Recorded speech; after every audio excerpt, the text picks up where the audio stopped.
આજે યુવા દિન છે અને યુવાનોએ અહીંયા જે આપણે સંવાદ રજૂ કર્યો એ ખરેખર દરેકને આ વાતનો વિચાર કરવા જેવો છે.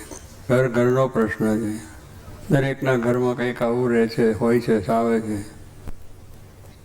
અને એની અંદરથી આપણા બાળકો અને યુવાનોની કેવી પરિસ્થિતિ થઈ છે એ પણ આપણે બધા જોઈએ છીએ.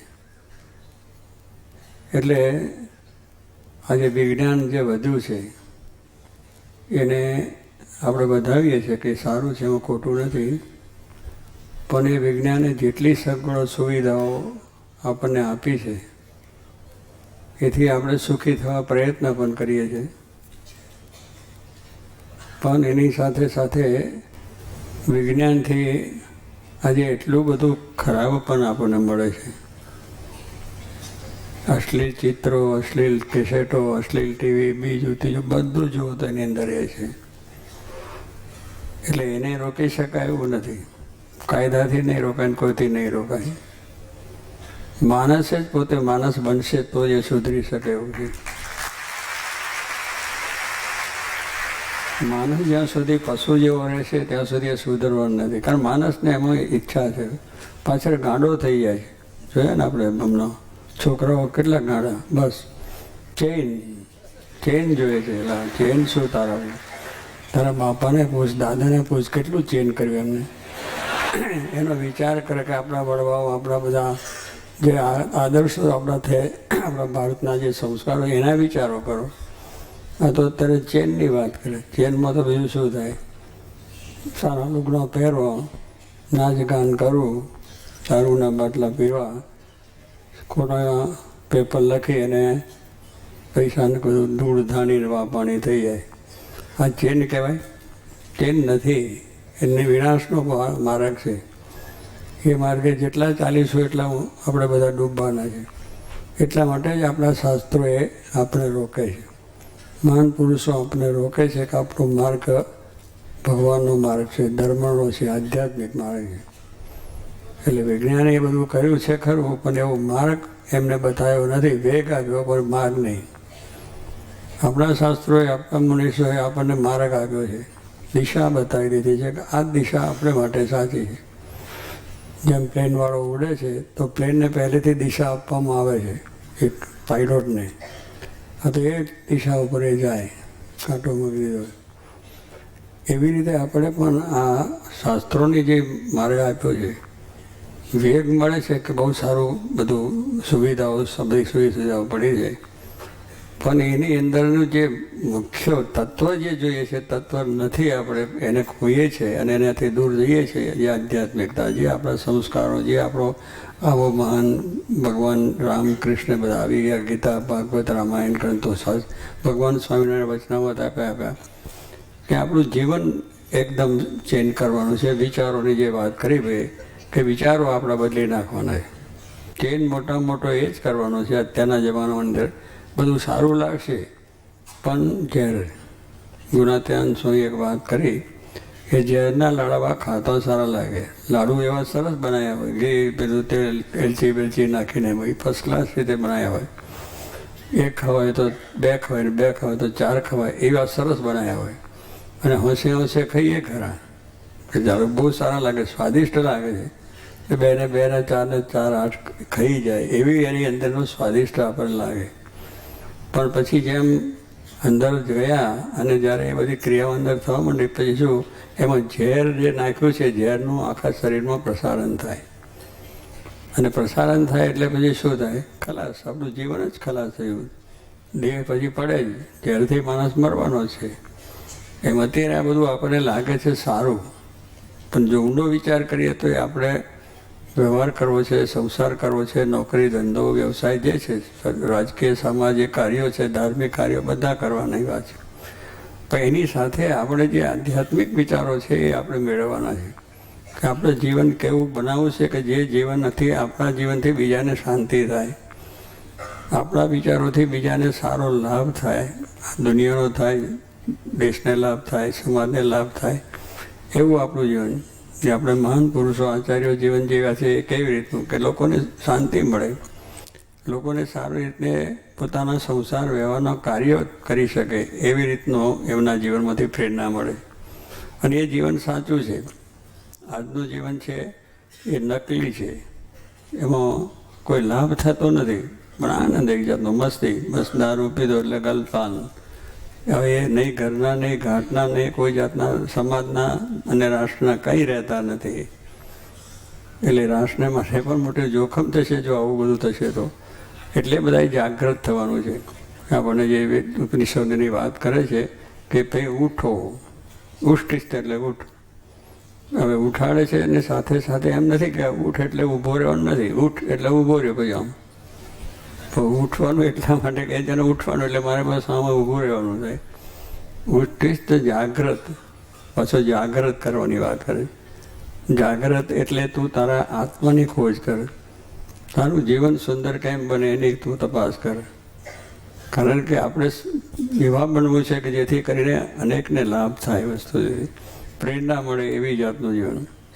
હમણાં જેમ વાત કરી બધી આપણે કે વિવેકાનંદ સ્વામીની વાત કરી, ગાંધીજીની વાત કરી, એમ બધા મહાન સંતો આપણા થઈ ગયા. એમના જીવનમાં જુઓ તો કેટલી પ્રેરણાઓ એમાંથી મળે છે આપણને.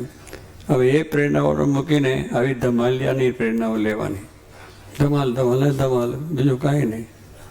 અને એને આનંદ પાછો લેવાનો. પણ એનાથી તો જીવન ખરાબ થાય છે. તો આપણે એ પ્રેરણાઓના વિચારો જે આપણા શુદ્ધ મળે છે એમાંથી જો આપણું જીવન થશે તો આપણે સુખ્યાત થવા છે અને સારું થવા છે. તો એવી રીતે ભગવાન શ્રીજી મહારાજ પધાર્યા, એમના સંતો 500 પધાર્યા. એમને આપણને જીવનમાં એવું જીવન જીવ્યા કે એના જીવનમાંથી પ્રેરણા, એને કંઈ વાત કરવી ના પડે. એ વાત ના કરે, એમાં એમનું જીવન જે જીવે છે એ જ એમનું એ છે. કંઈ ઉપદેશ આપવાનો નથી, કંઈ નથી એમાંથી. પણ એ આપણે જોવું નથી. અત્યારે સિનેમા નાટકને મુલતાન બની જવાનું. વાળ બરોબર કરે, ત્યાં છે પેલો છે, પેલાને પેલા બીજા છોકરાને ગળી નાખ્યો કે ગોંડા જેવો છે. કંઈ તને ખબર નહીં કે દુનિયા અત્યારે કેવી છે. રોબોટને ફટને પટ્યા બટ્યા ટટ્યા બધું કરવું પડે. હવે એ જીવન માન્યું છે. મંદિરમાં જવું, માળા ફેરવવી, આપણે વ્યસનો ન કરવા, લોકોને મદદ કરવી, લોકોની સેવા કરવી, એવો વિચાર કે નથી આવતો. પણ બસ પોતાનું જીવન વધારે, જીવન બરબાદ, પૈસા બરબાદ, જિંદગી બરબાદ અને કુટુંબ બરબાદ, બધું જ એમાં બરબાદ થાય એવું. એને સારો વિચાર, એટલે સારો વિચાર જ્યાંથી મળે છે એ જ આપણા માટેનું ધ્યેય છે. અત્યાર સુધી જે કંઈ આપણે જોયું છે એમાં જેનાથી સારું મળે છે એ જ આપણે જો જીવનમાં રાખીએ તો એવા આપણા ધર્મોની અંદર મહાન મહાન સંતો ભક્તો થયા છે, સમાજમાં પણ થયા છે, રાષ્ટ્રમાં પણ થયા છે. દરેકમાં સારા માણસ છે જ, એની જ પ્રેરણા લેવાની છે. પણ જે આવા પછી ગુંડાગીરી કરતા હોય, એના બધા લોકોને હેરાન પરેશાન કરતા હોય, એની એમાં પ્રેરણા લેવાય? એ તો દુઃખની વસ્તુ છે. એટલે સત્ય એ સત્ય છે અને સત્યને માર્ગે ચાલવું. જીવનમાં દયા જોઈએ, દયા ધર્મ કો મૂળ હે. બધા ઉપર દયા રાખવી. જીવ પ્રાણી માત્ર ઉપર આપે તો શાસ્ત્રો હોય.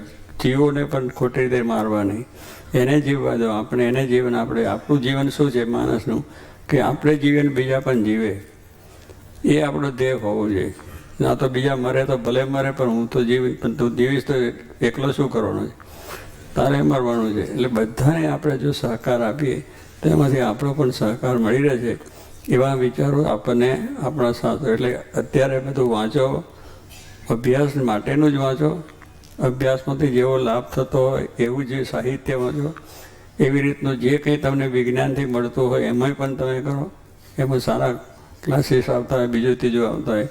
પણ આજે મનને આપણે વિવેક જ નથી. એટલે વિવેક નથી એટલે અશ્લીલ પહેલું જોઈએ, વાંચવાનું રહી જાય. ધંધાવાળો ધંધાની વસ્તુ જુએ, જે જેને યોગ્ય છે જુએ, એમાં કંઈ બહાર નથી. ધર્મની વાતો આવે છે, ધર્મની વાતો વાંચો, એમાંથી કંઈ પ્રયાસ કરો. પણ માણસને એ છે કે બધું જ મૂકીને પેલું જ જુએ છે અને કરે છે. વિવેક નથી એને. એ સારું શું ને નરસું, જ્યાં સુધી વિવેક નહીં આવે ત્યાંથી સારા વિચારોનો વિવેક આપે કોણ? ગુણાતીતાન સ્વામીએ વાત કરી કે સત્સંગ કરતાં કરતાં વિવેક આવે છે. સત્સંગ એટલે સત્પુરુષો, જે મહાન, જે પોતે સાચું જીવન જીવી રહ્યા છે, કે જેમાંથી પ્રેરણા મળે, એના થકી, એના સમાગમથી, એના વિચારોથી આપણામાં વિવેક આવે છે. સાચું શું ને ખોટું શું, ખરાબ શું ને ખરાબ, ધર્મ ને અધર્મ શું છે એને ખ્યાલ આપણને આવે. એનું નામ વિવેક. વિવેક એટલે આવો પધારો બેહાડો હોય તો આપણો બાહ્ય વિવેક છે, રાખવો પણ જોઈએ. પણ એ વિવેકથી આપણે ઊંડું જ્ઞાન નહીં થાય કે આપણે કઈ જાતનું જીવન જીવવું જોઈએ, આપણી લાઈફ એટલે આપણું જીવન કેવી રીતે બનાવવું જોઈએ. એ જ્યારે આવા સાચા માણસો, સાચા પુરુષો મળે એના સમાગમથી જ આપણને વાત બની જાય, એમાંથી જ આપણું જીવન સારું બની જાય. અને એ રીતે વિવેક બતાવ્યો છે. તો એ વિવેક સાથે બધું બોલવું, ચાલવું, બેસવું, ઉઠવું, કામ કરો, અભ્યાસ કરો, નોકરી કરો, ધંધો કરો, વ્યવસાય કરો, સમાજ સેવક થાઓ, રાષ્ટ્ર સેવક થાઓ, ભગવાનના ભક્તો. પણ આ જ વિચાર આપણે હોવો જોઈએ. એ જ વસ્તુ છે કે આપણે સારા થવું છે. સારા એટલે આપણે બહુ પટિયા પાડીને પડો એ સારા કહેવાય નહીં. એમાં અત્યારે અમારે સારા છે, અપટુડેટ બધું એટલે એ તે વાળ વધાર્યા છે એટલે કંઈ એમાં મળે છે તને. પણ હાવ ખોટે ખોટું એમાં પછી તેલ નાખવાનું, પાડવાનું, આમ વળવાનું, તેમ કરવાનું, અડધો કલાક તો એમાં જાય. પટિયા પાડવામાં ડ્રેસ પહેરવાની અંદર થાય અને પાછા 25,000 ડ્રેસ હોય એટલે બાથરૂમની અંદર જઈને પછી નીકળે પછી કયો જાતનો મારે ડ્રેસ પહેરવો કે હું સારો દેખાઉં એવો ટાપ ટીપ કરીને 1 કલાક સુધી વિચાર કરીને આમાંથી એક નક્કી કરીને પહેરીને આવે. પછી બહાર જાય તો કે એ મોફલીશ આ શું તું પહેરીને આવ્યો, મૂડ ઉતરી ગયો. કલાક મહેનત કરીને કલાક મહેનત કરી પેલો મોફલીશ છે. એટલે આવી દુનિયા છે અને દુનિયામાં આપણે આવા તમાશા કરીએ છીએ. કંઈ જરૂર નથી એની. તમને કપડાં પહેરવા જોઈએ. શરીર છે એને કપડાં પહેરવા માટે જોઈએ. તમે સારા પહેરવાનું કપડાં પહેરવા એનો કોઈ મહત્તા નથી. તમારું જે બધા હીરા થવાની વાત કરી એમને હીરા એમ નહીં થવા, એ ખોટા હીરા છે. એની કોડીની કિંમત છે. સાચા હીરા જે બન્યા છે એની વાત છે. ભગવાનના ભક્તો બધા થઈ ગયા, કેટલા નારદ શંકરાદિક બધા રાજા, મહાન મહાન ભક્તો સંતો થયા, રાજ્યમાં થયા, સમાજમાં પણ થાય. એ બધા હીરા કહેવાય કે જેને જગતને પોતાના દેશ માટે ખપી ગયા, સમાજ માટે ખપી ગયા, પોતાના ધર્મના વિચારોથી પોતાની મુક્તિ મેળવી શક્યા. આ આપણા હીરા કહેવાય. એ હીરાને અનુકરણ આપણે કરવું જોઈએ. ખોટે ખોટા હીરા થવા માલ શું છે? એની કોડીની કિંમત, એની કિંમત ના હોય. ફૂટા બધા હીરો દેખાય સારો ચકચકા, પેલા સારો છે એના કરતાં એનો ચકચકાટ વધારે. અને બધું આમ લાટા રંગ કરે ને એટલે લોકોને લાગે વાહ વાહ વાહ વાહ. પછી લાટા રંગની અંદર કશું છે જ નહીં. માટે આપણે પાછા વળવું. અત્યારથી તમારા જીવનની અંદર અત્યારથી જો તમે જેમ સારા વિચારો લાવશો એમ તમારું જીવન હીરો બનશે. તમે સારા ભગવાનના ભક્ત બની શકશો. સમાજ સેવા સારા થઈ શકશો. રાષ્ટ્રના પણ સેવા તમે સારી કરી શકશો અને આ ભગવાનની ભક્તિ કરીને આત્માનું કલ્યાણ કરી શકશો. તો આપણા એ વિચારો છે એને સમય એટલે સારા પુસ્તકો એટલે આપણા જે ધાર્મિક પુસ્તકો છે એનું વાંચન કરો. તમારા અભ્યાસની સાથે એ કરો.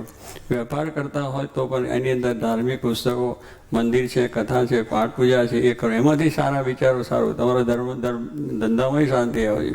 કોઈ પણ કાર્ય તમે કરો એમાં પહેલાં ભગવાન આગળ સૌથી એ છે. કારણ કે એ દિશા છે આપણી. એની અંદર જો આપણી વૃત્તિ રહેશે તો નીતિથી ધંધો પણ થશે. નકર નીતિ વગરનો ધંધો એ પાછો એવો થશે. કારણ કે પહેલેથી મૂળમાંથી જ એ ખરાબ થઈ ગયું છે. એટલે સારું મૂળ આપણે થઈએ એના માટે આપણા શાસ્ત્રો છે, સત્પુરુષો છે, એના સમાગમો વહેલા રહીએ અને એને વાંચન કરીને આપણે સારા વિચારો મેળવી શકીએ અને જેથી કરીને આપણે આપણા દેશની, સમાજની, કુટુંબની, પરિવારની સેવા કરી શકીએ અને ધર્મની જીવન જીવીને આત્મા પરમાત્માનું જ્ઞાન મેળવીને આપણે ભગવાનને રાજી કરીને આપણું કલ્યાણ કરી શકીએ. બીજા અનેક માણસો એ પ્રેરણા આપણે લે અને એને પણ સુખ્યા થાય એવું બળ આપ સર્વને મળે એ જ પ્રાર્થના.